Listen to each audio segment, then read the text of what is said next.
Hello, friends and neighbors. Welcome to another episode of the Storytellers. Tonight, I have an old friend and a tremendous artist, and somebody who has just launched a very successful campaign tonight to talk about his career and his new project, Wraith of God.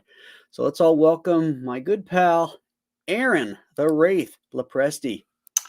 Thank you, Graham. Appreciate you having me. I'm actually very excited. This is like the high prestige show, to get on. It's like on the Storytellers. So I'm actually You've made it. You've made it, son. I made it. That's right. You got me on the show. I made it.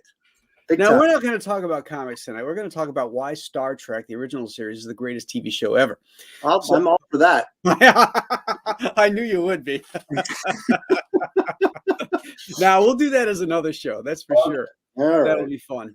Hey, let's say hey to who's in the chat room tonight. We've got Robert Shepard. Hello. Shoner Films. AJ Tom, who's out riding his bike again. But I guess he listens to this with his earbuds or something. Jimmy Owens. Kevin Thompson is here. Hello, hello. Stripling Vaughn. Hyper Kaiju. Pop Culture Avenger. Leg Kick One. Andro Taz. Alex Rogan's Ghost. We got a good crew in here. Eric the Guapo. Hello, everyone. Yeah, I know. Yes. I know some of these guys. Leg Kick's an amazing guy because he's on every live stream, regardless. No matter, I don't know how he does it, but he's always on every live stream. He's a devoted CG guy, that's for sure. Yeah. Yeah. Hey, so we'll come back if you guys got any questions in there. Pop them up. Oh, Andy Smith is here. Hey, Andy. We'll I know you're pressed for time because you got other shows to do tonight, right? Well, not till 10 o'clock Eastern is my next one. So 10 o'clock. Oh, okay. All right. So we got a little time if we have to go over or something like that. Yeah. So we'll definitely we'll talk about Wraith of God and we'll show the trailer and the campaign and all that. But let's start off with Aaron Lopresti's career. I always like to find out what that aha moment was for you, where you decided, where you made that conscious decision to say to yourself, you know what, I want a career in comics. I want to do this for a living. Man, I'll tell you, I started out, and probably like you and many other, artists, there's not a time I remember when I wasn't drawing, as a kid. So as far back as I can remember, I was drawing. And back then, way back then I'm not as old as you are, Graham, but I'm close.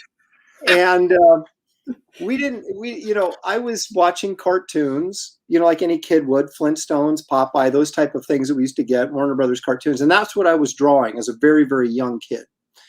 And it wasn't until, and I used to write story in class, right? In like second grade, you get the assignment to do a creative writing thing, right? And so I'd write the story and I would draw a picture to go with the story. But I had never really made that sort of connection to comic books. And it was probably 1971 I was 7 years old, and I got my first two comic books, which was FF 112, and I know you know the cover to that well, the black cover with the Thing versus Hulk, great John Buscema classic cover. Yeah. So Amazing Adventures #7, which was the Neil Adams Black Bolt Thor cover, the Inhumans story. And those are the first two comics I got.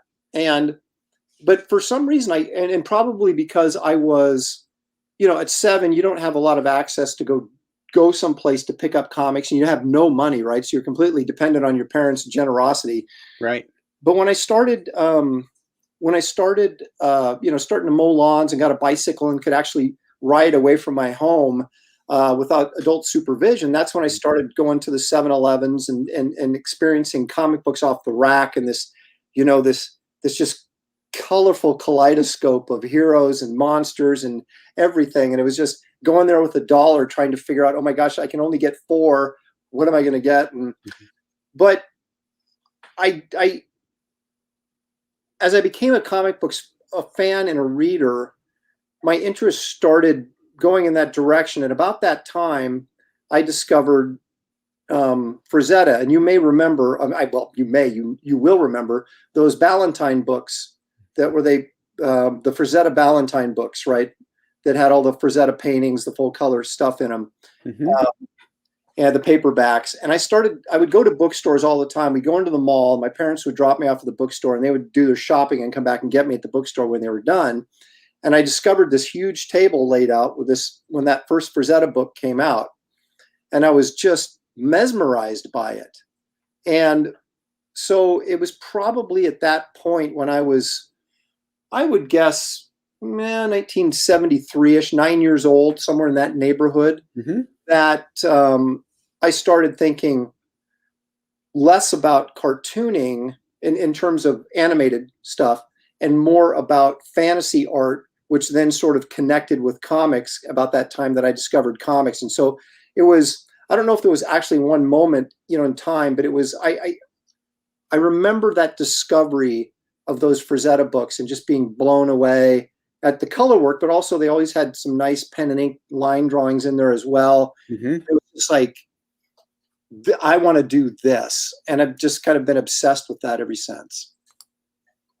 Thank you, Raj, for the $1.99 super sticker, sir. Appreciate that. That era of the early to mid '70s was like a high watermark for fantasy art.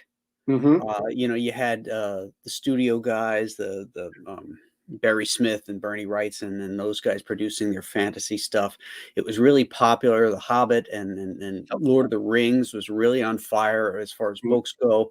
I remember that period, and there was just so much great artwork that was of that genre that was around at that time. Yeah, that's. I actually did. I think one of my live streams, I did it just kind of looking back at '70s portfolios and stuff. My wife was beating me over the head because she's like, "This is too boring," But I was just so mesmerized by going through all the the old portfolios and stuff these guys were doing. And it was a period of time where the comic book artists were trying to sort of almost present themselves as fine artists, to Mhm. move on what was just regular comic book storytelling and doing prints and portfolios of prints and posters and limited edition art books and things like that, trying to establish kind of a higher end market for comic art and fantasy art. Mhm. And I was just, that's what I grew up in, immersed in that kind of stuff. And so that's, I think, where my love of monsters comes from, and my love of fantasy and sword and sorcery, because of course you had Barry Smith's Conan right there in the early '70s, and then King Cole was a big deal, and then a lot of the Robert E. Howard stuff. You said the Tolkien stuff was big, but so was the Robert E. Howard stuff. I mean, that was Oh yeah. the era where comics were just coming out of the Silver Age, and they were looking for something to kind of to spark sales again, because the superhero stuff was starting to wane, like it does about every decade, right? And they needed to interject something new, and that's when we got all this fantasy and this adventure stuff, and that's that's prime time for me, because that's right when I was growing up. And so I think that more than anything probably shaped how I look at things and what my favorite things are to draw, and the stuff that is of greatest artistic interest to me came out of that era. Yeah. Did you have a favorite comic as a kid? Yeah, I did. The one thing I bought every single month was Spider-Man. And I think the very first issue I bought, well, I know the very first issue of Spider-Man I bought off the newsstand was Amazing Spider-Man 138, which was the Mindworm. Yes, the And Mindworm. Ross Andrew, and I think was it Frank Giacoia was the anchor on that. Yeah. And I got I had $1 and I got 4 books. And that was one of them. I got the Ghost Rider, I think it was number 9, which has him. Satan's on the cover, and he's driving his book. And I kept thinking, my mom's going to kill me when I walk in the door with this comic book with Satan on the cover. But isn't that's the issue where he meets Jesus? I think it is. Yeah. Jesus comes in and says at the end. Yeah. Or the friend. Yeah, the friend, exactly. And I think it was Man-Thing 10 or 11, and I'm going to say the other one was either an Avengers or a Captain America, and those were like that was the first ones I remember getting in bulk. Mhm. And ironically, well, I don't know if ironically, but funny enough, I was convinced for years, I mean, in my whole life, that Spider-Man 138 was my first book that I bought. But then I was going through uh, some trying to look for books to like collect that I had when I was a kid, right? You're thinking, well, I don't have that. I should get that again, you know, kind of thing for the collection. And I came across Frankenstein, I think it was number 7. So Plug did 1 through 6, and then John Buscema took over at 7, right? Right. And I looked at that comic and I go, I remember having that when I was a kid, because I distinctly remember the cover and I remember the story. Mhm. Well, that was a 20-cent book. And I'm like, well, wait a minute. Spider-Man 138 was 25 cents. So somehow I had bought this Frankenstein number 7. And that was apparently now the first actual comic I bought with my own money was Frankenstein number 7. So much like you, Graham, I'm a monster guy at heart. So I kind of went back and forth with the superhero stuff. I always bought Spider-Man. I was on an Avengers run for a while, a Cap run. And then I always consistently bought monster books, either Frankenstein, Man-Thing, or Werewolf by Night. It was Yeah. always part of my monthly buying. Thank you, Jimmy. Yeah, you know, it's funny when I look back at the first books that I bought off the newsstand, they all had, even if they were superhero books, they had some kind of monster theme, like the Fantastic Four, you know, had the Thing on the cover. Sure. Of course, Werewolf by Night. Giant Size Superheroes #1, where Spidey fought Morbius and the Man Wolf. Man-Wolf, that's right. Yep. Yeah, so that was like the first Spider-Man comic I ever bought.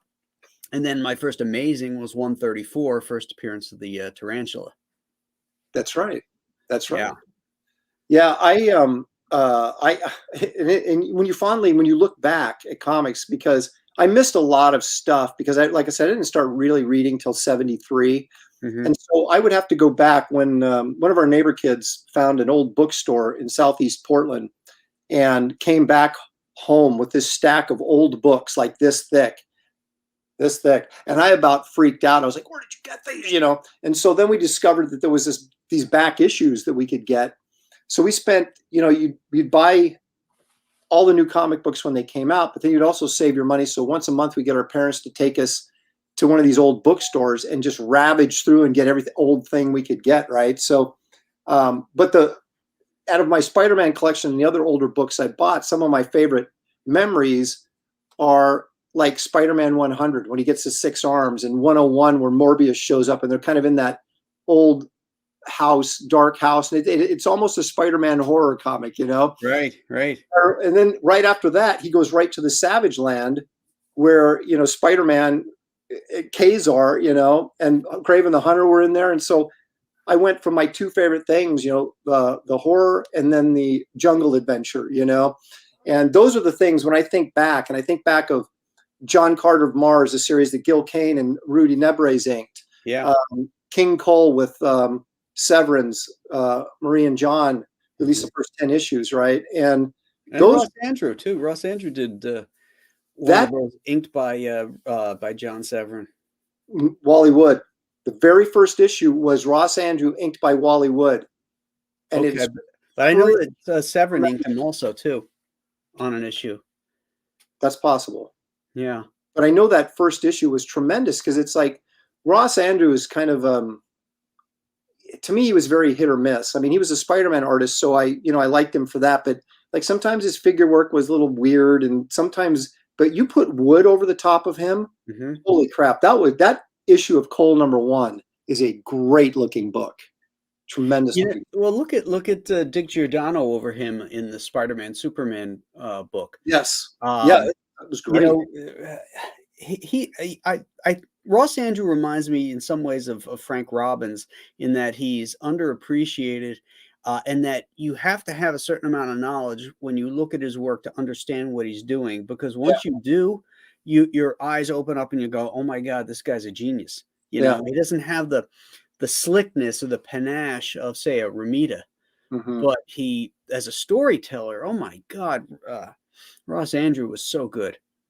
Yeah, I've always, when I look at my Spider-Man collection, Romita was my favorite, but Ross Andrew is what I grew up on, right? He was the artist in the 70s. Right. And so I have a great appreciation for, you know, what he did and what he contributed to that character. I mean, it seems like he was, I'm sure he wasn't on it for 10 years, but it seems like he was, he was on there for a long run on that book.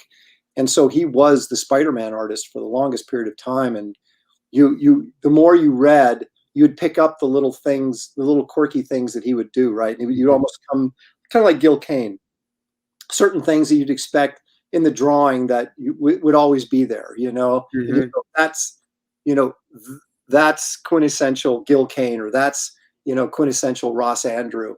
And it's funny how, as artists, even as kids, you pick that stuff up, right? Mm-hmm. And I was always a big John Buscema fan as well. And I remember picking up Ms. Marvel #1 when it came out, but only because Buscema was drawing that book. It had a nice Romita cover on the first issue, then Buscema on the inside. So it was just, even though maybe I wasn't connecting the dots and saying, "Oh, this guy's a superior artist to this guy," Mm-hmm.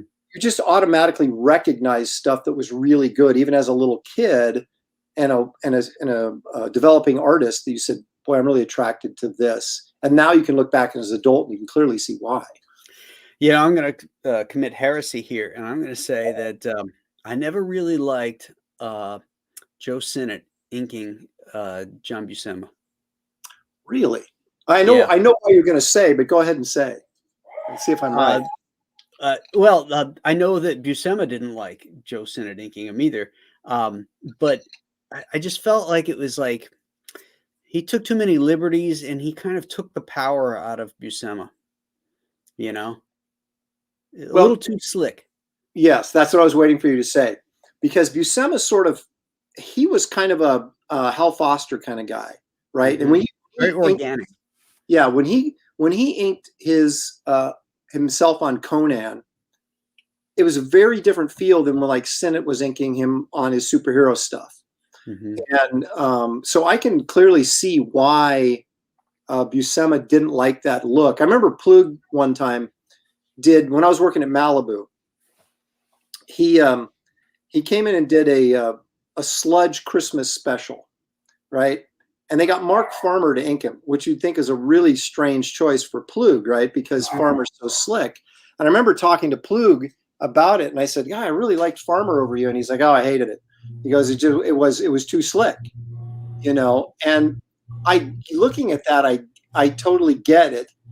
But as a fan at the time, I was kind of enamored with how Farmer sort of refined it and comic booked it up a little bit. Mm-hmm. But it did detract from what Plug's intent was in the pencils. And much like what we're talking about with John Buscema and Joe Sinnott was slick. Mm-hmm. And I love Joe Sinnott. I do too.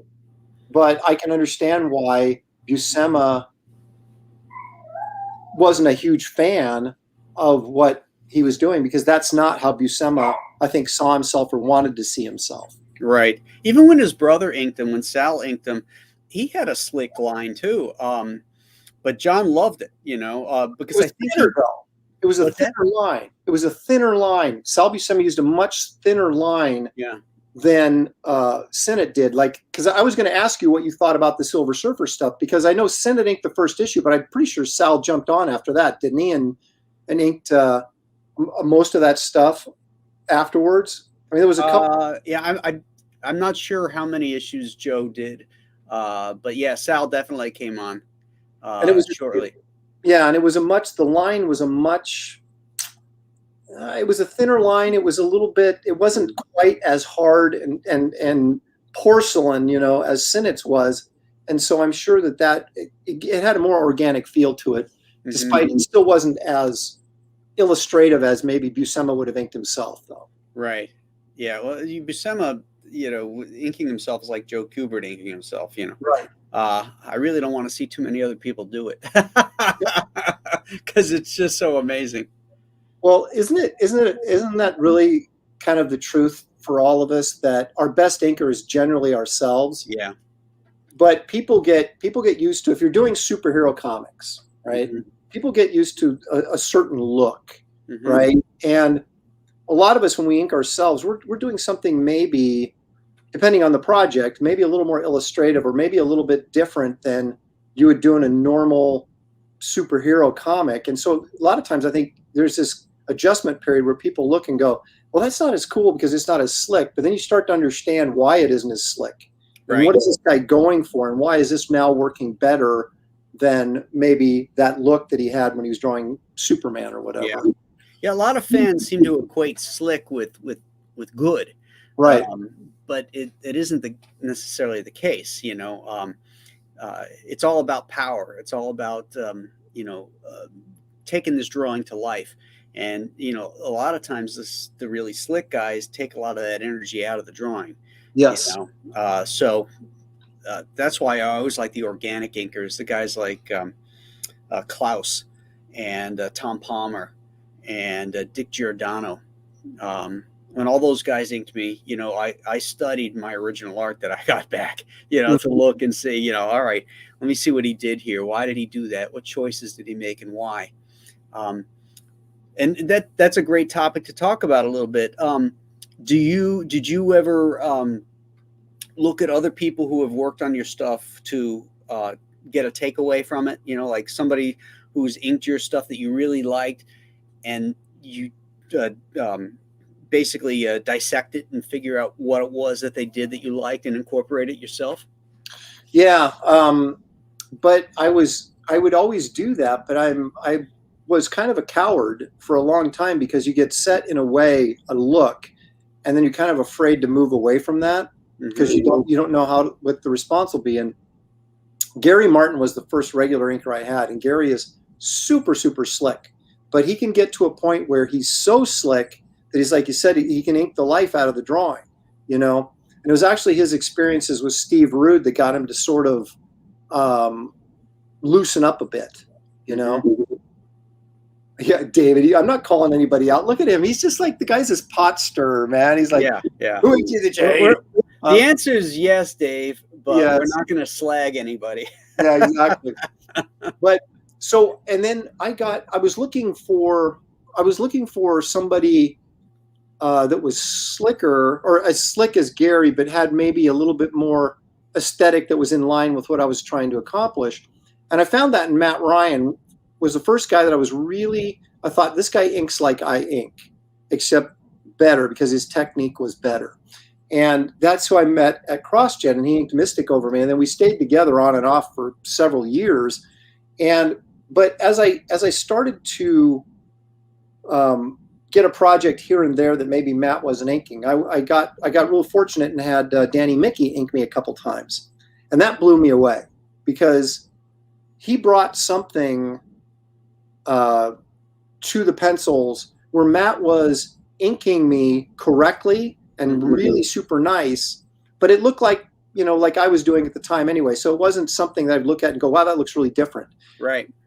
But Danny came in and just kind of, he has that kind of that edgy, chunky line, and hyper detailed, but there's a lot of broken line stuff. So it feels more like a pencil drawing when he's done, right? So it still has that same energy that was there in the pencils and not getting inked out. So he was a guy I really looked at and said, man, I'd like to do that, but I never had enough guts to really push it. And what I'm doing with Wraith of God, at being this kind of spaghetti Western in a way, is try to bring some of that more looseness, more sketchiness, if you will, to the inks, rather than just have this kind of slick superhero look that just is not going to work for me. So right. Matt Ryan inked most of my stuff, and I love his stuff. He's tremendous. But if I had to get somebody that would ink my stuff, but bring a little something that I really like to it, would be Danny Mickey. And I mean, everybody loves Danny, right? He's the most popular inker in comics. But is that right? I think so. He's very, very high on the top of the food chain up there. I could never. The joke was we'd always talk about, because he always wanted to work over me because he liked I had this kind of retro feel to my work, right? And but he was always working on Batman, or he was inking Finch, or he was inking J.R. Jr., or he was inking Quesada, or it's like, you're not going to come and ink Metamorpho over me when you're inking Batman, right? So my royalty books. Yeah, exactly. I mean, you have to be stupid to do that. But so every once in a while, I got him to do a little little X-Men story we did as a backup a couple years ago, and I did an X-Men story that was a Wizard exclusive comic that Danny inked, and I had him actually inked a pinup for me for the Garbage Man trade paperback that's coming out, and so that's in there, and it's just I just blown away. I mean, the guys, he just brings, when you can see somebody that does stuff that you don't do, and it still looks great. Mm-hmm. Like, yeah. And I've always told all my inkers, I said, I don't care what you do, just make sure it looks good. And because I found that, and you probably found this too, that you get certain inkers, you kind of say, hey, can you ink like Danny Mickey, or can you ink like this guy? Well, they really can't. They do what they do. Yeah. Right? And if you try to force somebody in a certain direction, you're going to usually get bad results. And so I always tell them, I don't care what you do, as long as it looks good when you're done. And sometimes that's worked out, and sometimes it hasn't. But if you could pick an inker from any era to ink your masterpiece, let's say it's Wraith of God, living or dead, who would you choose on that particular project? Well, for a modern, I think Danny Mickey could really bring a great look to that book. But I also think someone like, Wally Wood would be too slick for what I wanted. Maybe somebody like Hal Foster would be really interesting on that. Because there's no comic, there's not a lot of comic book artists that I would say, ink this, because I don't think they would bring. Okay, that would never happen. I'm surprised you didn't pick Wrightson, because I think Wrightson would kill that with the werewolves and everything. Well, if I was doing Garbage Man, I would go Wrightson. But I wasn't really looking at Wrightson as an inker either. But I don't know that. God, that's a good call. If I could get, okay, because I wasn't thinking of Wrightson as an inker. I was just thinking of as an artist. I was just thinking of inkers, Right. and inking styles. But you probably, that it was a Batman issue. I think it was like, I'm going to show my geek here, but it was like 238, and it had that. It was Neil Adams cover. Had the big the Halloween issue. Yeah, the death guy with the scythe. I'm pretty sure, didn't Wrightson ink that issue over Neil Adams? No, that's Giordano. Was that Giordano? Well, Yeah. I know Wrightson inked Neil Adams on something. He did. I can't remember what it was, but I remember looking at it going, that's pretty nice. So Wrightson would be, he would do a really nice job over that. See, I hadn't thought of that. If I could get Wrightson like circa 1978, right when he was just killing everything, you're right. I would go that route. But you know who else? Ever see that Ditko thing that Wrightson inked? I know. What was it? I want to say it was for Atlas Comics. It was like the leopard, or that dude that had sort of an orange shirt with leopard prints on it. I know. Wrightson. I'm trying to remember, because I remember those Atlas books really, really well, and it really rings a bell that Wrightson inked Ditko. That's it, Andy. Yeah, that's right. Yep. He would know. That's what it was. It was one of those, those classic Neil Adams Green Lanterns. I remember Wrightson inking Gil Kane on was it a Dead of Night cover, the Scarecrow, the Marvel version of the Scarecrow. Oh yes, the purple cover. Yeah. Gil Kane inked by Wrightson, which was very interesting. I like that a lot. Thank you, Tombo. Tiger Man. Yes, Tiger Man. That's what it was. I got to go check that out, because I don't recall. I mean, I'm sure if I see the image, I'll go, oh yeah, of course. You'll never know it's Wrightson, because it's all that Ditko-isms that are in there. There's not a lot of room for Wrightson to go and put that double lighting in or the feathering stuff, you know. It was Yeah, weird. that's funny because there's certain artists, Ditko being one of them. It's like, and I'm sure Wrightson's kind of looking at Ditko as kind of being legendary. And it's like, you don't want to go in there and mess it up, right? You just want to True. go and Ditko laid, this is how he drew it, this is how I'm going to ink it, kind of thing. What was it? Oh, I was talking to Mignola years ago, and he had commissioned Wrightson to do a Hellboy cover, right?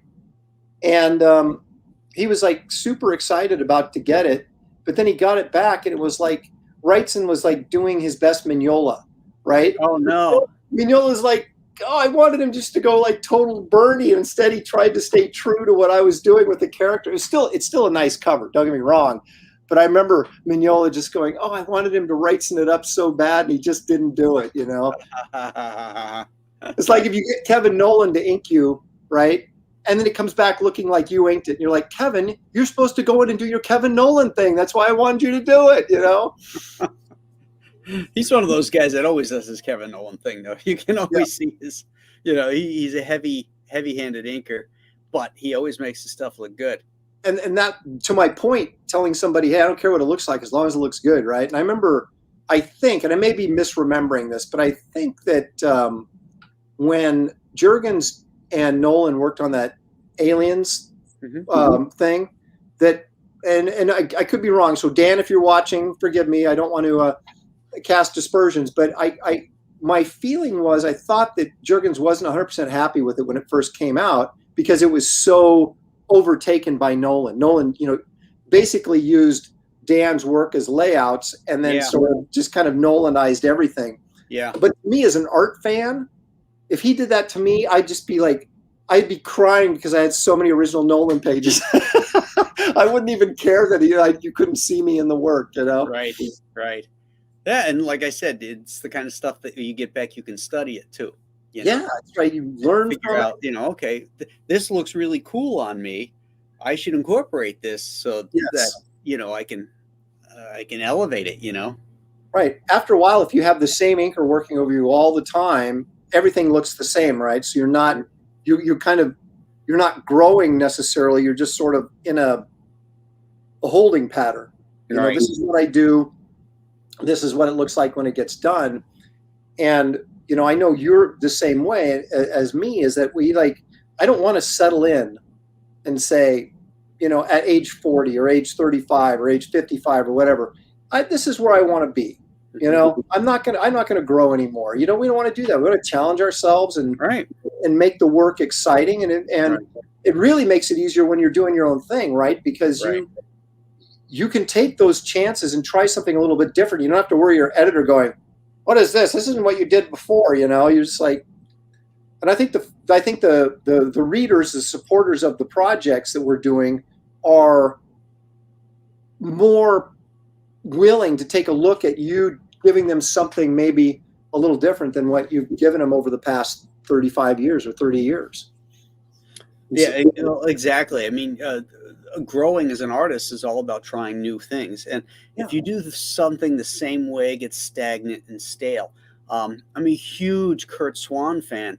And when he started to come out of his usual way of doing things after he talked to Joe Kubert about how to punch up his work in the early 70s when they did the Kryptonite No More stories, and Murphy Anderson was inking them, and then Bob Oxner was inking them. Those are some of the best Kurt Swan stuff ever. But then it went right back into rote, and, you know, the layouts became very pedestrian again. And beautifully drawn stuff, you know, but there was no zip, no panache to it.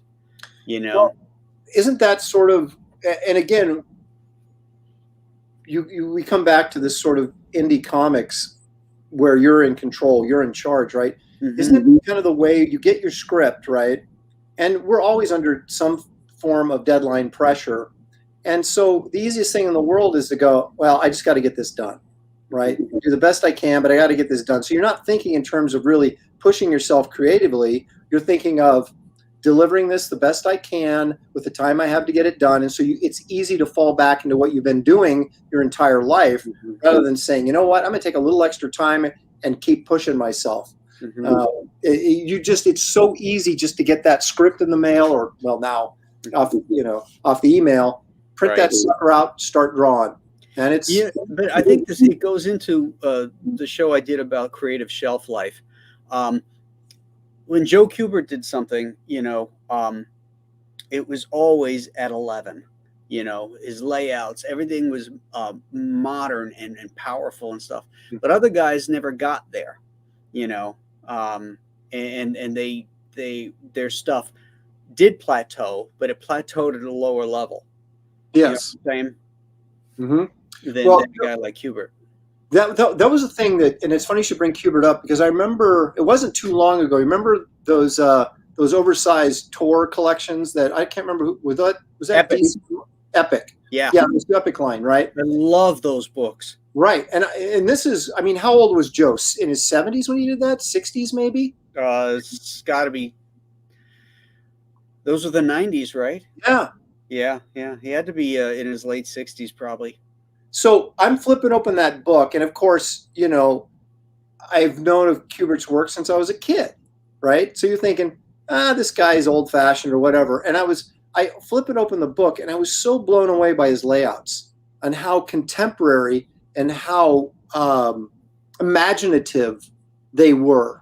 They weren't just your average storytelling, get through it, I'm done. It was really creative, and you're thinking, this is a guy that's really on the backside of his career and still doing stuff like this. It was just really an eye-opener for me. Did you see those layouts Andy Smith posted today? It's from Tarzan. The layouts that Kubert did for Frank Rees when Tarzan 269, I think, like that. No. Oh my God, you got to check out Andy's page for these. These layouts are amazing.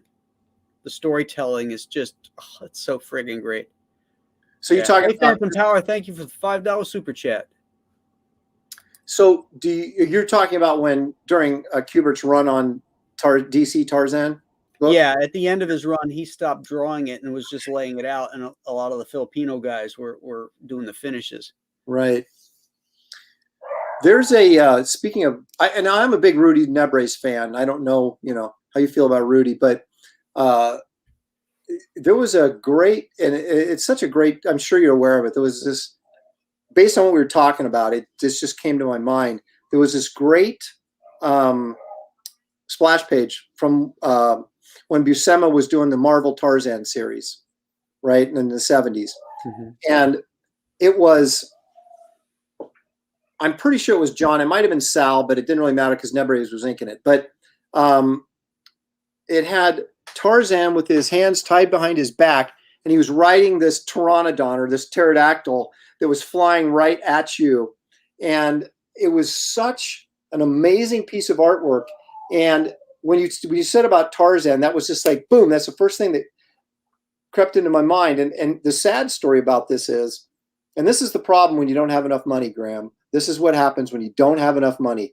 I'm sitting there on eBay. This is right after CrossGen, so I was still in Florida, but I was kind of doing some work for Marvel at that point, transitioning from CrossGen to Marvel. And I was on eBay all the time. I'm always buying old comics or whatever. That splash page was on eBay. And it went for something just maybe $2,500 or something, but I didn't have it. Right. I was just weeping tears because if you talk about a page that I would just love to have, and I just had to watch some other clown take it from me. I remember seeing a stack of John Buscema originals at a Chicago con in 1980. Oh, I think it was 88. And I was working for Eclipse Comics, and they were priced at like $25, $50 because Buscema stuff was not, collectible at that point. He had so much stuff. Even Kirby pages weren't that expensive back then if you could find them, because his output was so great. And I bought 2 pages from Doc Savage magazine #1 for like $50 a pop. Right. Like but my God, if I'd have, had any common sense, I'd have, taken every dollar I made at that convention and just threw that into that and came home with that stack of Buscema pages. I know. I've had that happen to me a couple times. I was in a Chicago show, and like '93. So I was just sludge was, hello, son. Oh my gosh, that's an old joke that goes back to my live stream. But anyway, so I had made. Now I paid my own way, right? Because I wasn't big enough for them to fly me out and set me up. So I had, I got a free table, but that was about it. I paid for the airfare and the hotel myself. So I was probably at least, and this was '93, so probably $700 in the hole for doing the show, $500 to $700, whatever it ended up costing back then. So I'm walking around, and I think I made about $700, right? I made just enough to pay. I mean, how stupid is that, right? I made just enough money to pay for the trip. So it's like, why am I here? But anyway, so I had the $700, and I'm walking around, and this guy has a stack of EC pages. I mean, I'm like this thick of EC pages. And there sitting there was this half splash of Graham Ingalls doing the Old Witch. Right. Oh, wow. So you got this big panel of the Old Witch setting up the story, then a couple panels down at the bottom of the story starting, right? $500. And I sat there and I thought, Graham, I sat there and I said, okay, if I get this, I'm going to have a $500 Visa bill that I can't pay off. What am I going to do? And I was married too. I was just newly married. And I thought, Shelly is going to strangle me if I come home and say, yeah, it's like a Jack and the Beanstalk story, right? And it's like, yeah, we're $500 in debt, and I took the money that I was supposed to pay that Visa off with and got this. What do you think? But now, what is that? Probably a $20,000 piece of artwork, and you just go, geez, if I just sucked it up and took, somehow survived the Visa bill for that, it would just, but I didn't do it. And yeah. Chuck and I were at a con in, I think it was San Diego Con, and there was a Ditko page for sale. And at the time it was, probably $1,000, $2,000, something like that.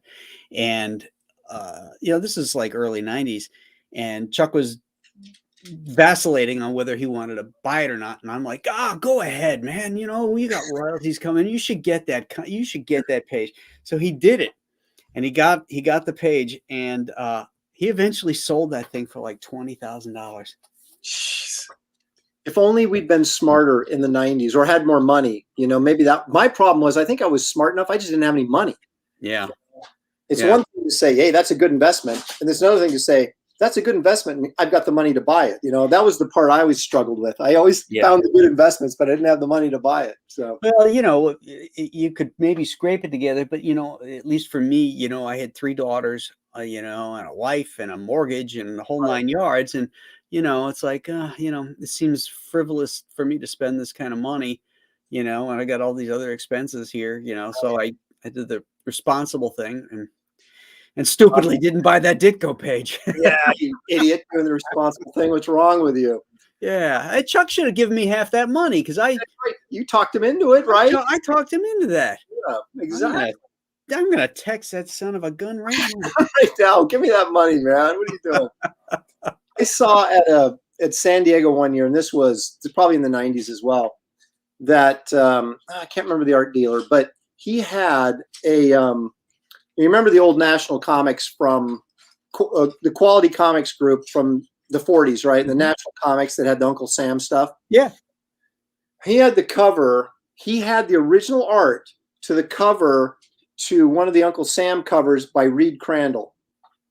And I want to say he wanted, even then it was just ridiculous. It might have been 10 grand. I don't think it was 20. That seems like a lot back then, but it was at least $10,000, and it was twice up. Right. He just had it hanging there. And I was just like, where can I get, 10 grand? Right. Can you imagine how much that thing is worth now? I mean, it was amazing because you don't see, especially golden age art. You just don't see that stuff. Yeah, exactly. And Reed Crandall was such a great draftsman, that was like, it wasn't, 1940s art that you say, yeah, it's not that good, but it's 1940s art. That was like this is really good, Yeah. and it's 1940s art. Yeah, there's more bad stuff than there was good stuff. But the good stuff we really remember, the Mac Ray Boys, the C.C. Becks and the Dick Sprangs and the Jerry Robinsons, those guys were really good, but then there's so many other guys that weren't. Here's a question from AJ Tom. Aaron, I know that your faith is important to you. How has faith influenced your art? Not probably as much as it should in some regard, because you would think a fine young Christian man like myself would not be obsessed with monsters, and yet my parents always kind of looked at me and they were like, "What is wrong with this kid?" Because I was always drawing monsters and things like that. But I would say that I would get to a point where something felt too sexualized, and then maybe, which is odd to say because as many women as end up drawing, but some stuff I would get to a point where I felt like it was too sexualized. And I was kind of like, I probably shouldn't be going this far. Mm-hmm. Or something got too violent, and I'd say, I don't know if I should be this graphic. And in terms of that, but it was difficult because we were rarely in control of our scripts. Mm-hmm. Now you want to talk about stuff I've written, and that becomes a whole nother ball game, because, Garbage Man, for example, which will be coming out this fall in trade paperback, it's not a Christian comic, but there's a Christian character in there that's a supporting character that's kind of, I use Christian characters to kind of be the voice of morality a lot of times in the story. So I'm not trying to be preachy or give you a message or anything, but if you introduce a character that has some faith in God, right? Right. Then they can just be themselves as the story warrants them to be. And without being, you never have to be preachy. I never make my protagonists, men of faith, but oftentimes I make them guys searching, right? For something, right. The meaning of life, the meaning of their life. What are they, what are they there for? In Garbage Man's case, why did this happen to me? What am I supposed to do with this now that this has happened to me? And so I'll work to me, my underlying to most of my stories, there's a morality tale in there someplace, right? And it's rarely overtly Christian, but it is influenced by my Christian beliefs when I'm establishing the morals, because I believe morals are absolute. I don't believe we make up our own morals deciding on how we feel, because that's not morality. That's just opinion. Right. Morality has to come from a higher source that we can all look at and say, okay, that's the definition of morality that we need to either all accept or you reject, but that's morality, right? And those to me are universal truths. And so you set up a story that has a moral tale, and those morals are always, to me, are very established, concrete morals that your characters have to deal with. Because whether you're someone who believes in God or you're an atheist, you have to deal with the reality of there are moral choices in life, and there's consequences for the different directions you go. And I love exploring those possibilities. So there's my answer, AJ. Excellent. Paul's NYC. Oh wait, no, that was the wrong one. Somebody had asked, Leg Kick One had asked a question. Did you two ever buy the Marvel horror magazines, Horror Unleashed, Rampaging Hulk, or Moon Knight? No Moon Knight for me. Rampaging Hulk, yes. Yes. Well, Simonson was drawing Rampaging Hulk for a while. He started it with Alfredo Alcala. Yeah, that's right. And what I would buy occasionally would be every once in a while, or I shouldn't say every once in a while, but pretty regularly, Boris Vallejo showed up on like Monsters Unleashed. Yeah. He would, was it Simon Garth was the zombie character? Yeah. On Monsters Unleashed. So I'd pick up those occasionally. But I was a big fan of the Warren magazines. Mm-hmm. I picked those up all the time. Now, granted, I was chasing Wrightson, right? So I would look for one with a Wrightson story or a Wrightson inside front cover, but then I read the whole thing, right? Yeah. I didn't read the Wrightson story. So I was a big fan of Creepy and Eerie magazines when I was a kid growing up, because you got that next level art from a variety of artists, right? That because Warren paid a little bit better than Marvel and DC, and encouraged these guys to. And I know Warren was kind of a there's a million stories about Jim Warren, right, and how nutty he was. But from my understanding, he paid more, but he expected more, and he generally got more from the people that worked on it. So I really felt like, and they would have those Richard Corbin color inserts every once in a while in Warren magazines. And it'd be one, everything is black and white, but then there's like this Richard Corbin color thing right in the middle with really bright colors. yeah, exactly. And so I spent a lot of time. I like I said, I would buy them because I was trying to find the rights and stuff, but then I would read everything else. There's great stuff by Bruce Jones in there, and a variety of other guys. That a lot of South American artists and stuff that they would bring in. That would bring in that sort of what do you want to call it? More of a illustrative style than you would see in regular comics. So, yes, I guess we did read the monster comics, didn't we? Yeah, absolutely. Who doesn't love a good monster? Reagan Lodge, thank you for the $2. Congratulations on the 50K, Aaron. Love your art style. Hey, thank you. Has a cross at the end there too. Awesome. We're pushing 60 next. So yeah, so I'm very excited, and I thank all you guys for helping out to make that happen. 57 158. Let's just refresh that real quick. See where we're at. 57 208. Up a little bit. Right. Awesome. Thank you guys. Appreciate while we're here at this page, why don't we do a little shilling and talk about Wraith of God? Give us the pitch here, Aaron. Well, scroll down a little bit so I can read it. Do you want to pull it up on your screen and share your screen, and then that way you can scroll and talk? Yeah, give me a second here to get myself organized. I was, it's funny, and I just was talking about this earlier today, and I know, Graham, you'll appreciate this as well, that when you're trying to put together a pitch, whether you're, sending it to, trying to sell something to Marvel or DC or an independent, publisher, you have all these great ideas, right? And you have this really evolved story, and it's just complex. You got all these great characterization. You want to somehow impart all that information in, like, so that your editor or whoever will buy the product from you, right? Or will, green light the project. And you realize that I can't give this guy 2 pages worth of, my dissertation on my comic story. You have to encapsulate that in a couple of sentences. Yeah. And it's the hardest freaking thing in the world to do. The elevator pitch. Yeah, exactly. That's exactly what you got to do. Here, let me see if I can share this now.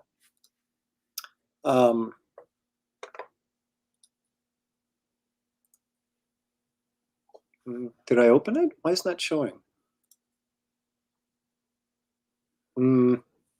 See, once you think you've got yourself figured out. I know how to use StreamYard, and then you get on one of these things and it doesn't freaking work. Why is this not working? Well, while you're figuring that out, why don't we roll the trailer? Yes. How about that? All right.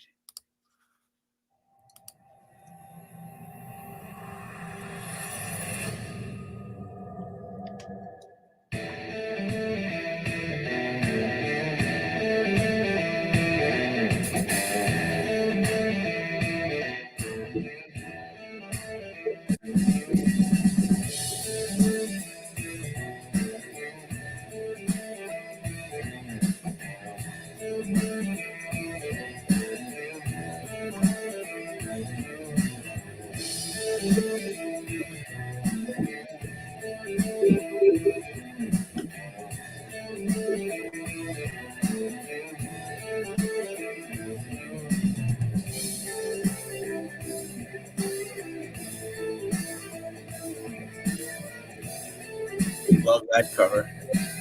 Thank you.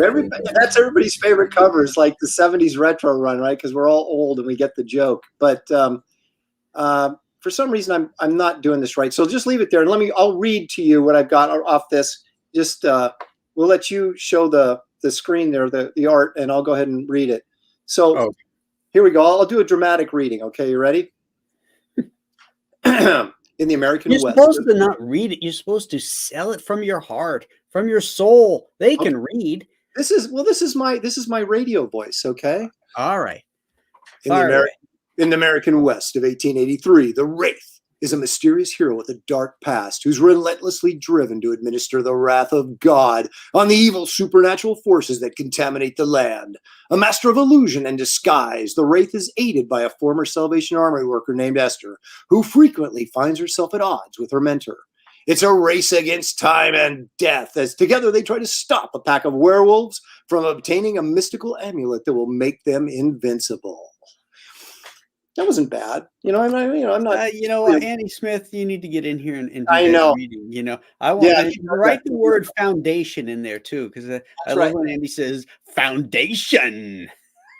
The fun thing, I'll tell you, the fun thing about this story is that is kind of like you said, the elevator pitch. That's the synopsis of what sort of happens in the story. But the relationship between the Wraith and Esther is exceedingly complex, and it's one of those things where I developed this story, and it's been sitting around for 20 years, and so every couple months I take it out and work on it a little more, right? And then you let it sit, then you come back and work on it a little more, and then you get an idea and go, oh my gosh, wouldn't it be really interesting if I did this instead of that? And so then you flip things around, and as I developed the story over several years, because I was working full time at Marvel and DC, so you don't really think, you think at some point I'll do this, right? So you just kind of peck at the story as you get time and develop it, and I kept getting these ideas on how to,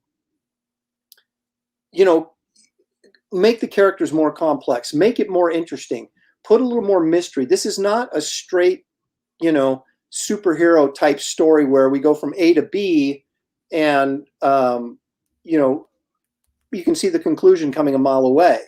There's this character dynamic between the two that is really important to the moral of the story, if you will. But then you've got this werewolf thing going on, which is the main focus of the story, and you get to a point in the story where you're not sure who's who, right? And and as a reader, you're trying to figure out. It's got a little bit of murder mystery in it. It's got a little bit of sleight of hand, and you're not exactly sure how it's going to turn out. And so, it took, when you do a monthly comic book, right? And you put out the 20-page story. Like when I wrote and drew Metamorpho, I thought this is a pretty well thought out story for the time I had to do it. But when you can sit there and spend months, or it's like writing a screenplay, right? Or years even, you can go back and go, wow. You can read it a couple times. You can say that the story dies right there. I need to fix that. And this conclusion is not as exciting, as powerful as it needs to be. So I need to fix that. And that's the beauty of working on this particular project, because I've had the time to go back and look at it and improve it and find out where it was weak and make it stronger. And so I'm really super excited about working on it, because I think it's just from a writing standpoint, it's by far the most interesting thing I've ever written. And obviously I haven't drawn it yet, but other than a few pages, but I'm really excited to what I'm going to do artistically on it as well. So it's, I think I wanted it to be more than just a werewolf story. I wanted it to be more than just a Western. I wanted it to have, I didn't want it to be one of those 15-minute reads, right? Where you go, oh yeah, that was a fun story, and you put it aside. I want people to go, wow, I experienced something. Really, it's art. Stories like that deal with big and high concepts have to have a heart at the center of it. Yeah, exactly. That's the driving force behind this. Is there's plenty of action, there's plenty of werewolves, there's plenty of mystery and intrigue, but it's that relationship and the undecided, let's put it that way, or unclear nature of that relationship and where it's going that kind of really fuels the undercurrent of the story. Right. Hey, let me ask you this question. now that you're doing the self-publishing route and everything, what is your favorite part of the process? The writing, the drawing, the inking, the marketing, that kind of stuff. All of that is part of the process. What is your favorite part of the process, and what is your least favorite part? Well, I think, and I don't know if this really counts, but I think the freedom, first of all, right? You're on your own schedule. You're the one you're making all the decisions, right? Mm-hmm. About everything. When do I want this book done? What's it going to be about? How am I going to approach it artistically? Mm-hmm. No one's coming in and saying, "Hey, Aaron, we really like the story, but can you add, we need a tie-in with Batman, so you need to bring this character in and screwing up your story," right? Then none of that's happening. And so there's that aspect of freedom, but the actual physical nature of doing everything, it's the answer is the same for both. I didn't know if I would really enjoy live streaming, right, and having my own show, but I do. I have a lot of fun doing it. Mm-hmm. But it's also the worst part of it, because you have to do it so much for promotion that you start becoming a YouTuber, right? And you're like, wait a minute, aren't I supposed to be an artist and a writer too? When do I have time to do that? And publisher. Yeah, and publisher and everything else like that. At least the publishing stuff you can kind of put off for a couple months, right, till you're almost done with the book, and then you go, okay, now I got to start lining up all this stuff to push this across the finish line. So we're going to have a couple months in there where we can just say, I'm a writer artist and I'm putting mm-hmm. this book together. But the promotion part of it is very fatiguing, and I literally have not drawn anything for like 2 weeks, other than just the sketching I've done on my live streams, because right. I'm live streaming all the time, Right.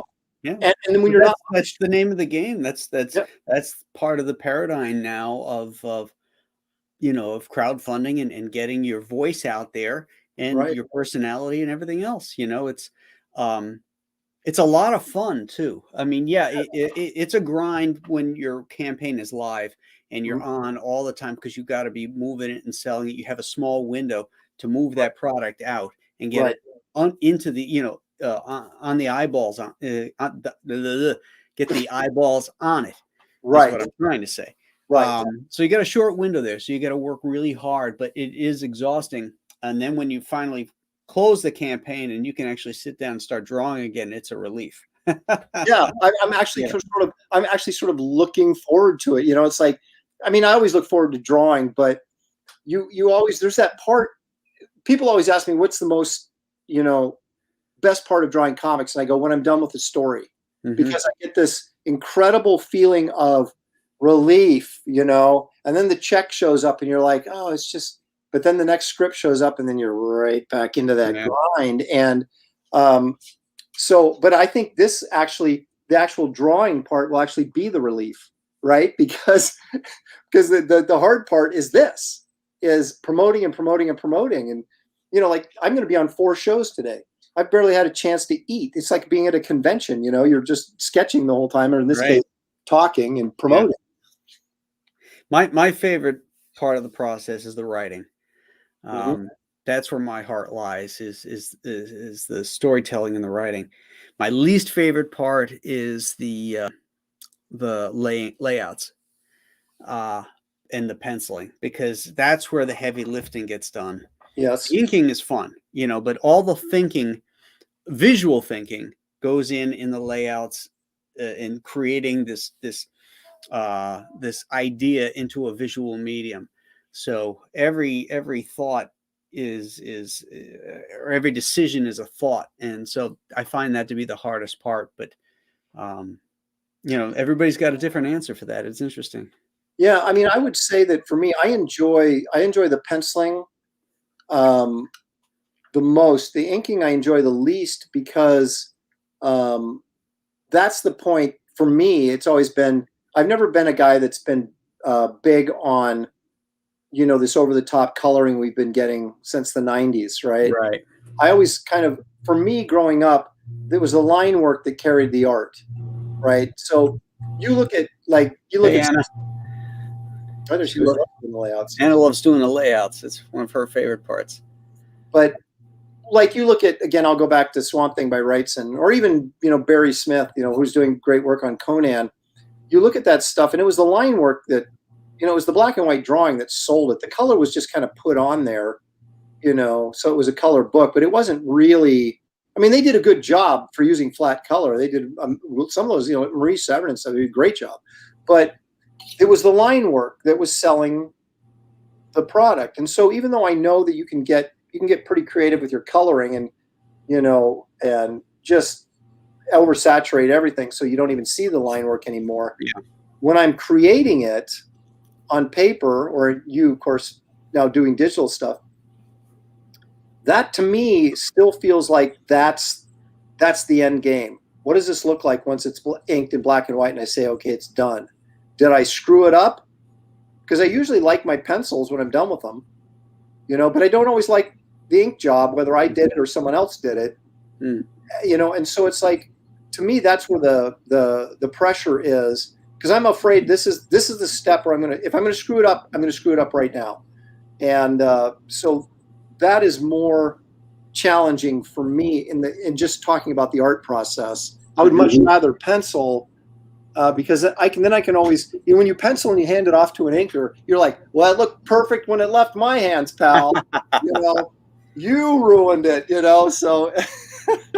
I love the inking stage, because if I'm inking myself, I don't pencil super tight, because I want to leave the ability to draw in the inks, so that it has that organic and that energetic feel to it, as opposed to just penciling it super tight and then just putting black line work over it for print. I find that to be boring. I like to change the drawing with the ink line and the feathering and stuff like that, and then it's finished. It's a finished piece. It's hard black lines, and I that's, to me, is relaxing, because I can put a movie on too while I'm inking. I can't do that when I'm doing layouts. I have to have complete silence.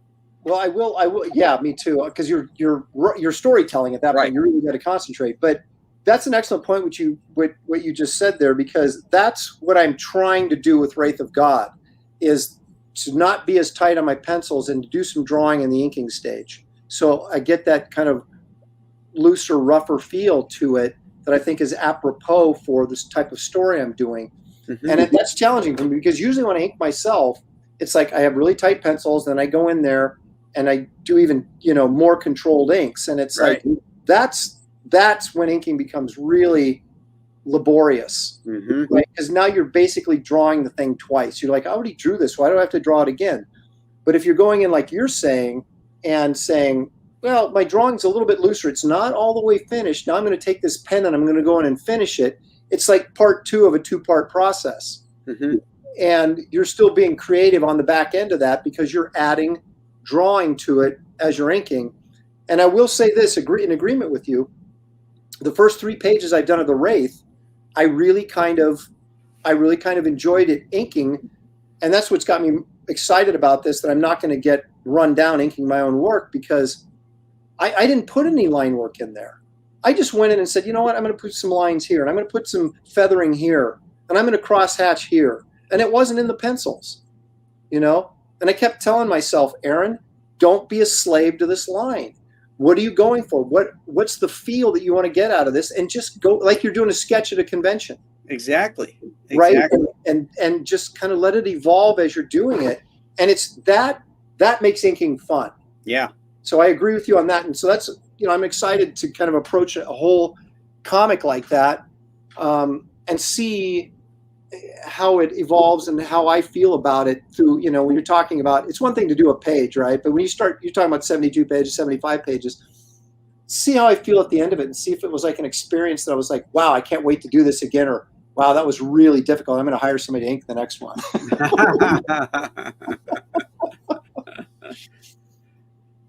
So let's take a look at some of the perks we got here. So we got our 3-pack plus for $90. That's the one I backed. No, well, thank you, sir. I want you to know that I took this idea from you, because I had I saw that you had your mini print, but you put it in with, you didn't sell it on its own tier. Mm-hmm. You put it in with as an add-on. Yeah, and I have it as an add-on as well. But I was looking at it going, you could put in like 100 tiers if you wanted to just cover every possible base. But you guys enlightened me to the add-on possibilities, and that kind of simplified this, because I think it's like, you know, if you go into to buy a car and you have no freaking idea what you want, you could be looking for months before you find a car that you find. Then you end up settling on it because you just have too many options, right? Right. If you go in and say, okay, here's your 5 choices. So out of these 5, what do you like the best? You know, and then if you see, okay, well, I want this and this, but boy, wouldn't it be great if I could add that on? And sure enough, there it is. Mm-hmm. So I think, so I did copy your layout of Alien Alamo quite a bit, because I thought it was really well done and really well thought out. Thanks, pal. Appreciate that. There's things I'm going to change on my next campaign about that. You know, each campaign you learn, right? You know, what not to do, the mistakes, how things fit, you know, and how they have to be packaged. When it comes to fulfillment, if you've got too many things, now you've got all these different packages that got to go out with it. Yeah. Streamline is the key. You got to streamline it, you know, and this Alien Alamo is more streamlined than the Shinu was. And the next one, Giant Size Two-Fisted Manly Tales, will be even more streamlined than that. So we all learn, you know, it's a process. Let me ask you a question about your Two-Fisted Manly Tales. Mm-hmm. Now, you originally, what I understood you to say, that you were doing kind of like the series of sort of monster books that all sort of tied into a single universe, right? Right. So is this Two-Fisted Manly Tales, is that like a break from that, or does that somehow fit into the bigger picture? It's a separate project outside of that, that I'm going to just put in there, because it's I'm hiring other people to work on it. I'm writing 2 stories, but then I have Chuck writing 2 stories. I have Mike Barron, I have Bo Smith, and Kevin Grievous will all be writing, and I've got artists, you know, that are going to be working on it. So that can be funding itself and working while I'm working on my next one, which is the Ghosts of Matacumba Key. I gotcha. All right. Yeah. So it's just it's a publishing venture for Compass Comics that is less involved, that I'm less involved in, right, on the creative end, but, you know, I'm on the publishing end. Well, I think what you and I need to do is figure out a way that we can do treasury editions. Because you know we both want to do them, but it's like you said, shipping would just absolutely kill us. Shipping would kill you, and I think the size would kill you too, because you know, where do you put those things? Mm-hmm. You know, they're really, really hard. You know, I remember I ran into Steve Root at a con, and he loved newspapers and newspaper comics and stuff. So he did this whole thing of was it Mothman? Nexus. Oh, Nexus. Okay. Nexus, and he did it like the old, like you'd find Prince Valiant in it was on newsprint, and it was folded, and you'd open it up, and it would be this giant like newspaper page, and you'd read it. Well, that's great, but it's not 1933. Right. And you know, it's just this big giant thing that it really, you know, gets bent up. So the collector's aspect is shit. Right. And it's hard to read because it's so big, and it's hard to store. It just, you know, it sounds like a great idea, but it doesn't fit the modern audience, you know? So, right. You know, there's a lot of those things I love that as a kid, but you know, there's a reason they stopped doing it. Yeah. Well, that's the funny thing. Don't we have to sort of catch ourselves? And those are my problems when I tried to launch Garbage Man the first time. It's like, I said, well, this is what I want to do. And I want to do this. I want to do this. I want to do this because I like it, and not taking into consideration, well, what is the audience like? What are they going to want? Right. And it's so true that we can sit here and be nostalgic and, oh man, if I could get every Treasury edition, I would. And I would. But most people, they're like, they've got comic book boxes, right, that they're storing this stuff in. And if it doesn't fit in a comic book box, the guy's going to say, well, where am I going to put that? Yeah, it's cool, but where am I going to put that? And so it's that practical thinking that needs to sometimes override our childhood dreams a little bit, right? You just kind of say, what the best form. Yeah, it'd be really cool to do Wraith of God this big and in a hardcover, and the art would be huge, and everybody'd love it. But the 90% of the people out there wouldn't love it, right? So you say, okay, the important thing is get the story out there. What's the format that most people are going to respond to and are used to? And that's what you got to do. And then every once in a while, maybe you get lucky and do an artist edition type thing that's a specialty project, because you have a big enough following and enough people interested in seeing something like that you can do it. But you can't risk it when you're doing, just your regular material. Right, exactly right.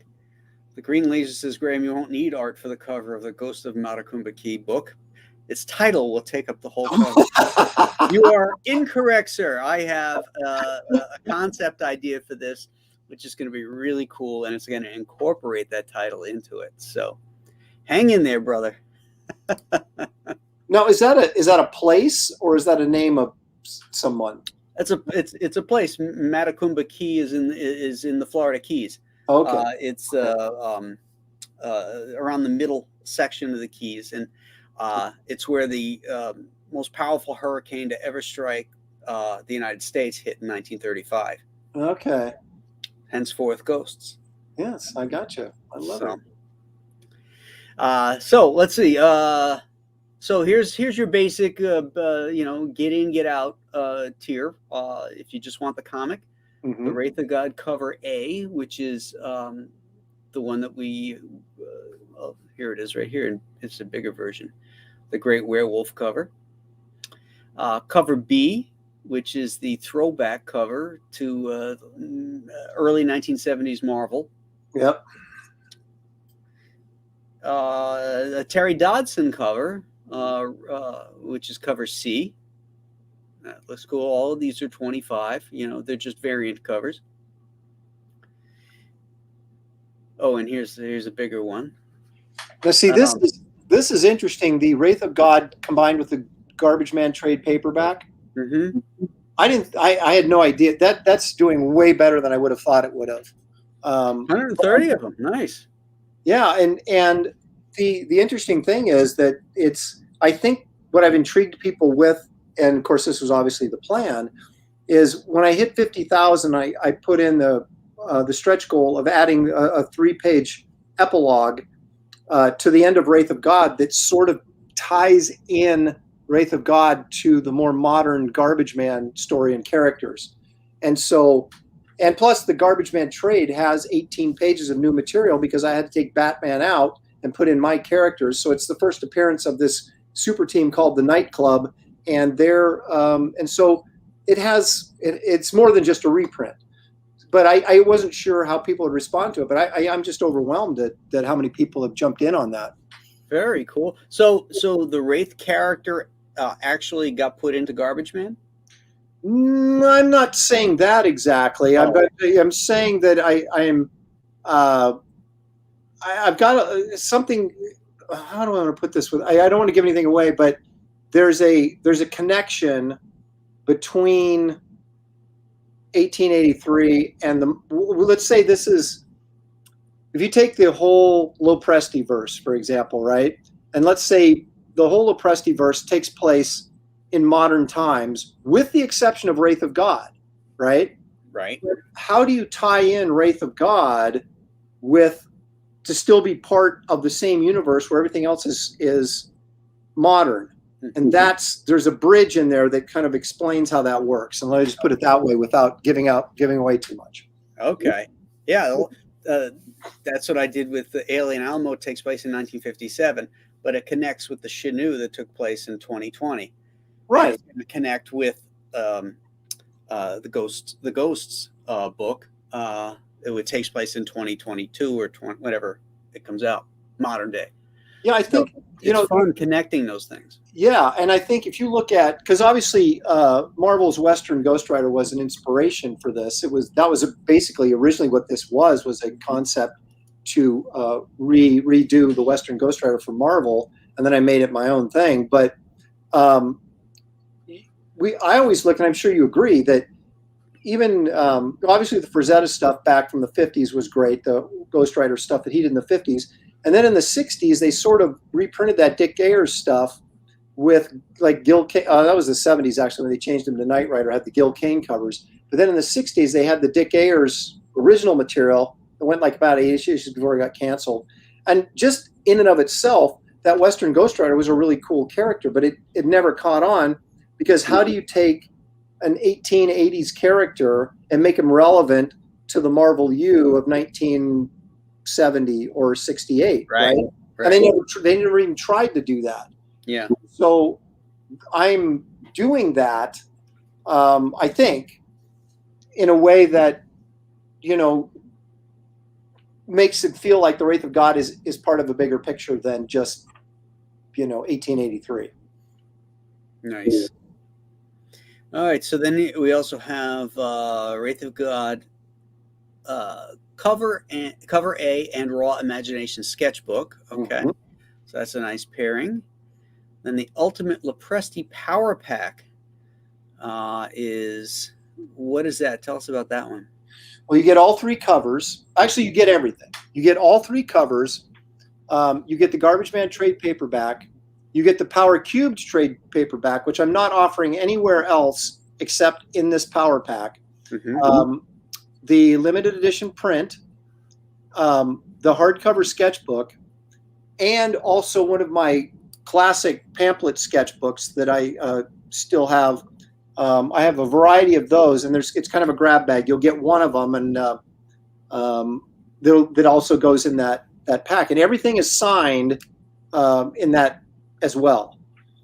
So you have to get the signature books. You have to get one of the packages, either the 3-pack cover or well, the only way you can't get a signed book is if you just buy the individual book. Those don't come signed, but anything in the package deals comes signed. Okay. Become a Character. You added another one of those in. Yeah, well, the first 2 went so stinking fast. I was like, well, I better throw a 3rd one up there.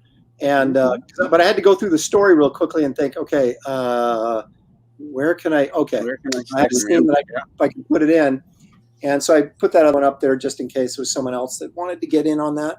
And I am going to have another original art tier here pretty soon, probably, but I won't say what that's going to be yet. Here's some color interior pages. Now, did you color this? No, Brian Miller did from Hi-Fi. Okay. I colored the covers myself and the print myself, but the interior pages I was trying to get. I had scheduled the launch in my head, right? And I was like, I don't want this to launch in September. It's got to be in the summer. And so I was like, I had this date, and I was like, there's no way I can color these 3 pages and get this other stuff done. So I just hired Brian to come in and, you know, color the 3 pages, and then we'll see where we end up at the end of the campaign, and if he's available, if he wants to do it. I don't know if he will or not. If he does want to do it, I'll probably just go ahead with Brian. If not, you know, there's plenty of other colorists out there that, you know, I'm sure would be willing to jump in. So, but I'm just not a proficient colorist. I mean, I don't know about you, but I mean, obviously I color stuff, but to sit there and do it, I don't know how those guys do it, man. How they color a book. I think some of these guys color 2 or 3 books a month. I'm just like, how in the world do you do that? So I'm getting better, but not that fast, man. Right. Hey, you know that these are single action Colts, right? The hammer has to be down. See, I knew if they're gonna fire, if he's gonna shoot it, he's got to cock that hammer. Well, he doesn't fire till the next page, so there. Oh, okay. Smart guy. But yeah, someone else told me I shouldn't be using a Colt. I should be using a what was the other handgun? He said that all the villains always had, all the bad guys, because they looked. Oh, help me out here. It starts with an R. What's the other? A Remington? Yeah. I'm pretty sure that's what he said. Was that just a rifle? I don't know. I think they made pistols. I'm not sure, but they definitely made rifles. I mean, yeah, those are Colts, and I didn't think in terms of bad guy, good guy guns. I looked at the design of it because I was looking up guns from 1883 and what they had, and I thought, oh, I kind of like the look of that, and so I just kind of went with it. Where you a guy like you, a Western aficionado and a gun guy, would go, I'm going to what's the best possible gun I could put in this guy's hand, and why would I put it in there? And I just don't know enough about guns, so I was just like, Right. Colt looks pretty good, I'll use that. Well, the drawing is right, it looks good. Oh, I referenced it because I knew you'd be on my back, man, if I did not, if those guns weren't right. Well, it's like when you watch Western movies, particularly modern Western movies, they'll be, a guy will be holding a Colt Peacemaker on somebody, and they're arguing back and forth, and then he'll cock the hammer back to make a statement. Mm-hmm. So what he was really saying is that gun might as well have been a toy, because it couldn't fire until the hammer was cocked. So there was no threat to the guy under the gun at that point. So it's not a double action. It has to be cocked if you're going to pull the trigger to fire it. So what do guys use in gunfights then? Obviously, they wouldn't use a Colt, right? Because it would be too... Well, there was no double action at that time. They were all single action. You had to cock it. So it didn't matter then. Well, if you were pointing it on somebody, you'd have had it cocked. I see what you're saying. If you're pulling it out of your holster, you're cocking it. You're cocking it. You're cocking it as you're drawing it. Or what they used to do is they would fan it. They would take it and then they take their other hand and fan the thing back. Right. Holding the trigger down. Right. Completely inaccurate. But, there are some trick guys even today that can make those shots, which are pretty cool. Well, I will tell you this. As I move forward in this comic, I will take that into consideration and to make sure that I'm not doing something erroneous with those handguns. Say that again? I said, as we move forward in this story, I'm going to make sure that I do everything right with the handguns and not make any mistakes, because on this guy's about to get blasted. I don't want to give anything away, but this guy's dead pretty soon, so I better get that hammer cocked on that gun. Cock that hammer. See, this I drew. I mean, this I colored. Sorry. I like this. I like this one a lot. Thank you. Yeah, and I like the color too. I like the double lighting here. It's not overly rendered, and yet it defines shapes. I really like that a lot. Thank you. When I colored this, and I often do this, is I don't like, if you're doing a nighttime scene, right? You get a lot of blues and whatever, right, in there. Well, I go in and this is probably why everything takes me so long. I went in and color everything like flesh tone, right? Like it was middle of the day or whatever. Then you look at the thing and say, okay, these guys are too bright, and this guy is too flesh tone. He's a dead vampire, right? So he's got to be. So then I would drop like a 20 or 30% blue over the top of him, because I feel like in normal daylight, your flesh tone is what it is. My flesh tone is what it is. So at night, your flesh tone doesn't change color. It's the lighting that changes over the top of your flesh tone, right? And the light reflection. So I like to color everything the way it would normally be and under perfect lighting. And then I'll go in and drop that blue over the top of it to gray it up and kick it back a little bit to get that more of an eerie feeling to it, rather than just go in and color it in blues. That's funny, because I do the exact same thing. I'll color it in straight light colors, and then if it's being lit by a blue light or a nighttime light, I'll throw a screen over that to bring out those colors and give it that nighttime look. It's funny, we both approach it the same way. Well, if you do any watercoloring, I don't know if you do or not, but I used to. Yeah, when you watercolor, you build up layers, right? So I would never go in and say, unless I was doing the whole thing monochromatically and doing everything in blue, for example, right? But if I was just what you described, I would paint the flesh tone on there, and then I would say, you know what? I got a red kicker coming in from this side, and I would lay that transparent red over the top of the flesh tone, because that's essentially what happens, right? You've got the flesh tone there, and the red light hits it, and it's landing on top of the flesh tone, or if it's a cool shadow, then I'll put a blue or a mauve or something in there over the top of that flesh tone, rather than just paint it mauve, right, or blue. So, and I don't know if that's right or wrong, but gosh darn it, that's how I do it. Yeah, that's how I do it. But You can't really do it like that with oils or acrylic. That's true. You know, That's true. So let's see here. What is? Oh, this is the trading card. Okay, that's the trading card that everybody that signed up early gets, and it's going to be more like an old-fashioned baseball card than a, you know, like one of these new sort of really nice, trendy-looking, shiny cards that we get now. It's going to be throwback. And someone actually said you should go ahead and make them like those cards you get in cigarette. They got in cigarette packs back in the, you know, oh wow, way back in the day. And I'm going to look into that because that would be kind of cool. Because my original thought was to do this as like a baseball card you get in the 70s, right? And but I'm there's some gum in there. Yeah, exactly. I was thinking if I had enough cards, I could do a pack and stick that really horrendous, hard as rock stick of gum in there for everybody to. With the white powder on it. I know that stuff was the worst. You know, half the time you just threw the gum away and looked at the cards, right? Every once in a while you get brave and stick it in your mouth. You're like, Judas Priest. It took 10 minutes to spit to get it soft enough to chew. I know, it was horrible. It would break into pieces in your mouth, you know, and it would adhere, and it just like, That's funny. Oh, here's our stretch goal. So we got unlocked. Okay. What's the next one? 60,000. Every backer receives an all new collectible Esther card. Very nice. Okay. So those are here we go. Sphinxor and his ring shaper says the cigarette cards was his suggestion yesterday. Yes. And I believe it was someone else brought up the point of, you know, you do enough of the cigarette cards, right? And then you produce a little wooden box to keep all the cards in. And I thought that's a great idea too. You know, I don't try too expensive, but it would be cool. Yeah. Oops.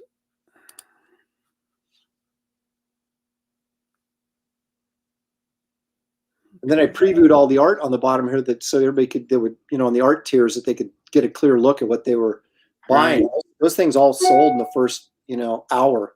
All those originals are gone. Okay. Yeah. I mean, I was amazed.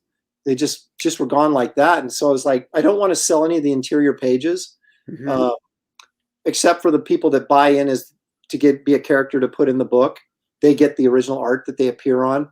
But other than that, I don't want to get rid of any of the pages. So I'm like, well, you know, if we hit the 60,000 goal, which obviously looks like we're going to, and I do the Esther card, that art will be available for sale. And all the extra art that doesn't go into the book, you know, like promotional stuff and the prints and things like that. As I do that stuff, as we hit goals and unlock stuff, and I do the art, that will go up on, you know, a tier for sale. Hey, we just picked up another 4 backers. How about that? Wow. Thank you guys so much. Look at that. Excellent. My dream when I started this was you got to get to at least 800 backers. I wasn't thinking dollar amount. I was thinking number of people, because you can, and I was like, gosh, if I just get to 800, because I think we get caught up watching the dollar signs, right, go up, and you're like, oh, I hit 100,000, blah, blah, blah. But ultimately beyond that, how many people are reading your book? Isn't that really the bottom line? We want more people reading the books. Right. And yes, the dollar amount's important because it obviously pays for the project. Right. But I would rather have, you know, and this is total honest, if you said, okay, Aaron, you could have $100,000 from 1,000 backers or $100,000 for 1,500 backers, I would rather, mailing would be a bear, no kidding, but I would rather have 1,500 people reading that book. Because I think that's how you grow your audience. That's how you get your audience, right? Well, that's the idea, is growing the audience, you know? Right. Yeah. And so you want to get as many people that are reading and then hopefully enjoy it, that'll come back next time, and maybe they'll say, hey, dude, you missed out on this. You should have picked it up. But now there's this next one. And hopefully slowly we can see these campaigns grow from just, you know, maybe 500 to 1,000 backers, and suddenly now regularly people are getting 2,000, 3,000, 4,000 people backing a book. And then, you know, then you're on to something. Yeah. It's a marathon. Yes. You know, you can't sprint it. You know, you just, you know, you keep building and building, and you fulfill, and you do what you promise, and the backers come back, and you know, you just keep building it. It's great. It's a great thing. Aaron is killing it on Wraith. I can't wait to back it myself next payday. All right, so Nornrad 2 Nornrad. Turbo is going to back it next payday, and so does Sheldon Martin. I would back it, but I don't get paid till Friday. Sheldon, I'm going to hold you to that. I'll hunt you down on Friday. Friday. Yeah, I appreciate it, guys. Give him till Saturday. I'll give him an extra day. You know, he might get paid late. That's right. I'll give him till Saturday. That's true. I had a couple guys. I think it was Joe from Vegas. He was like he couldn't back Thursday night when I launched. He said because I went on I think I can't even remember. I live streamed so much I can't even keep track. But he was like, I'm going to back tomorrow. And I said, all right, I'm holding you to it, man. And then, but he came in on Saturday because I did on Friday, and I did a little live stream. And he was like, I backed. I told you I would. And I was like, okay, good. You're off the hook, man.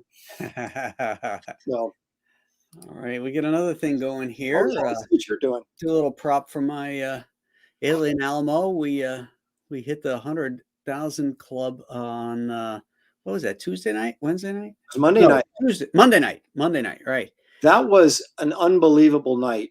It was incredible. I mean, it started off as one thing, and then it became something completely different.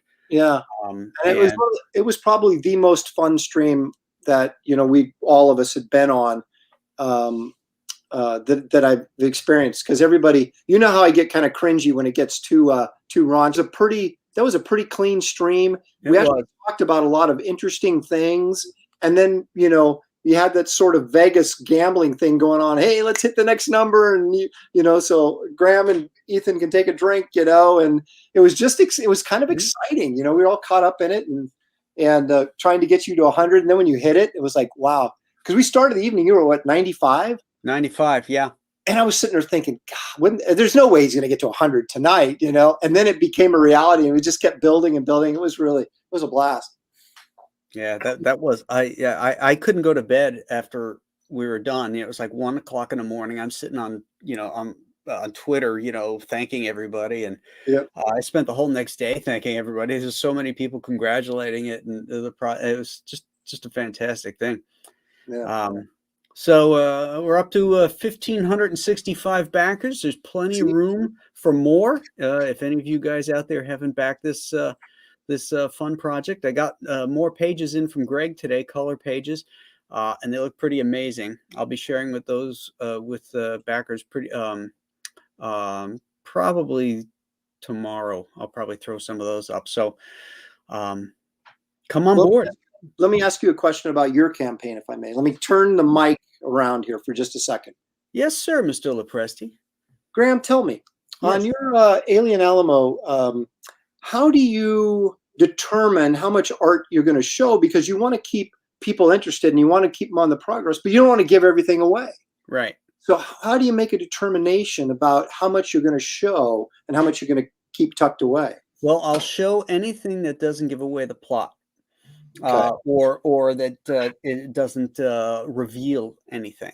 So, like if a really cool page comes in, or the coloring comes in on something, I'll show it. Or sometimes I'll just capture a panel from it and use that and show that. So I think it's important to keep stuff coming, right, and keep showing it without giving anything away. There's a lot of pages. There's a lot of panels. I think you can find something to post every week without giving anything away to keep people, ginned up about it, Right.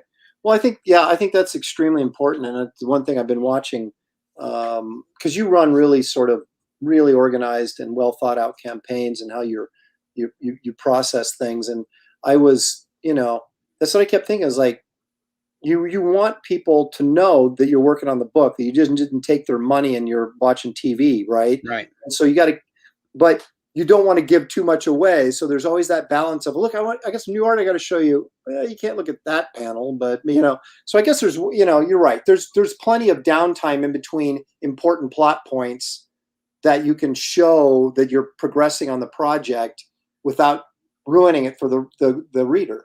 Exactly.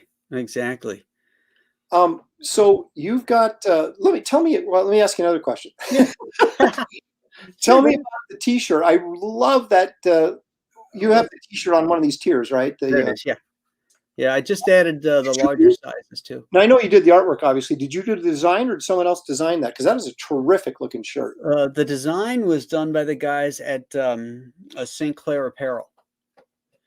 Now, Now they've done stuff for Ethan, and they reached out to me after I had Ethan on my show, and say, "Hey, man, we'd really like to, handle some, more Comicsgate stuff."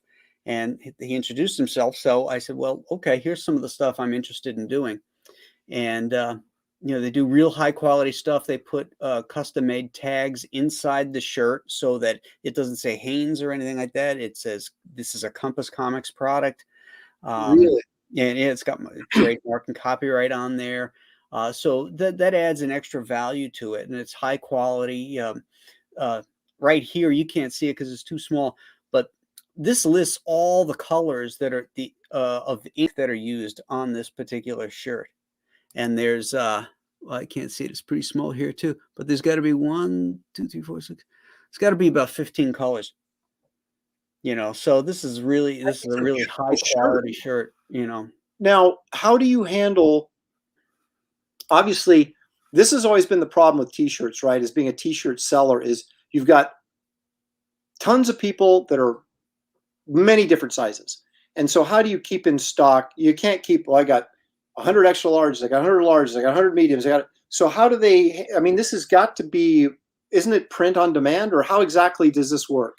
Well, when you click on this here and you choose it, you can choose your size. Right. So that way, when I actually put the order through, I'll know exactly how many I need of each size. Right. So, but there's no if you get, say, 3 2Xs, that's not a problem when 90% of your shirts are maybe extra large or large. So they don't. Yeah. Well, anything above XL, like 2X and 3X, there's an upcharge on that because they cost more to produce.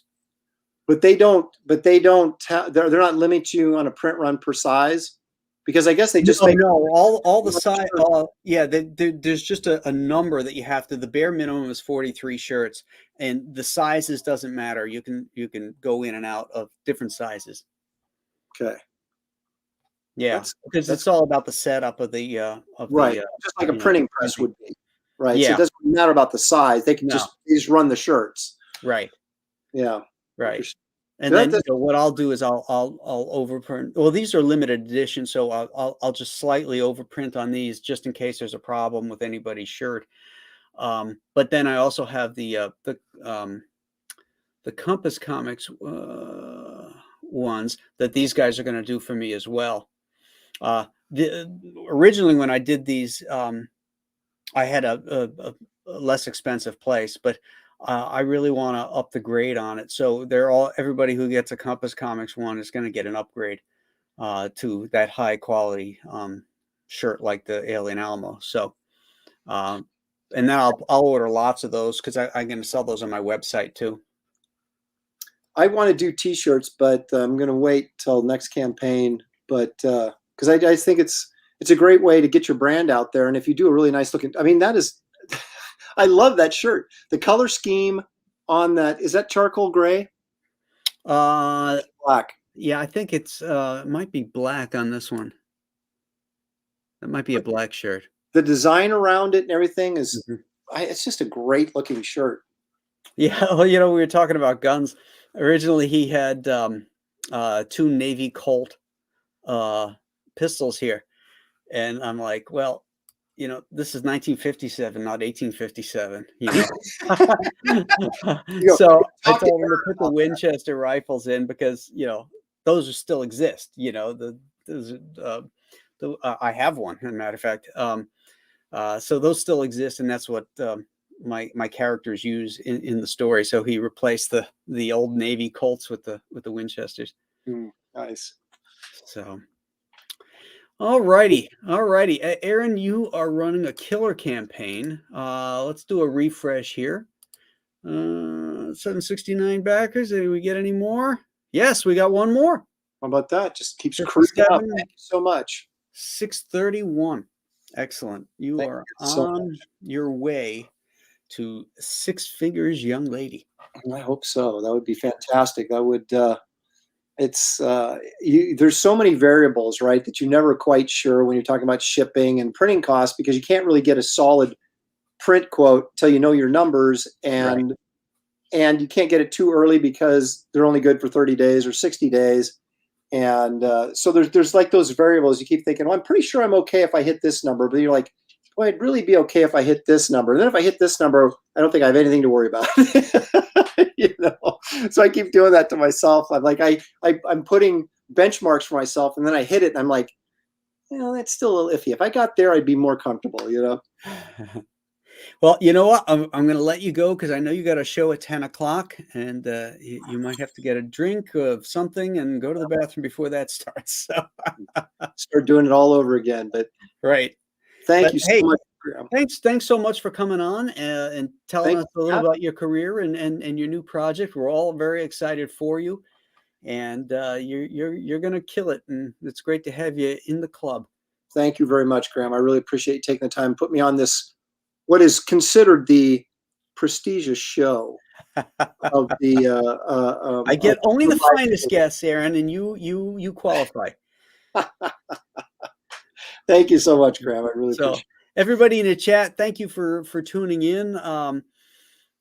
Tomorrow, the professionals will be launching RT Bear's new project, but we're going to be doing it on Ethan's show. So the bros will all be over on Ethan's show to help Art launch his new black and white book.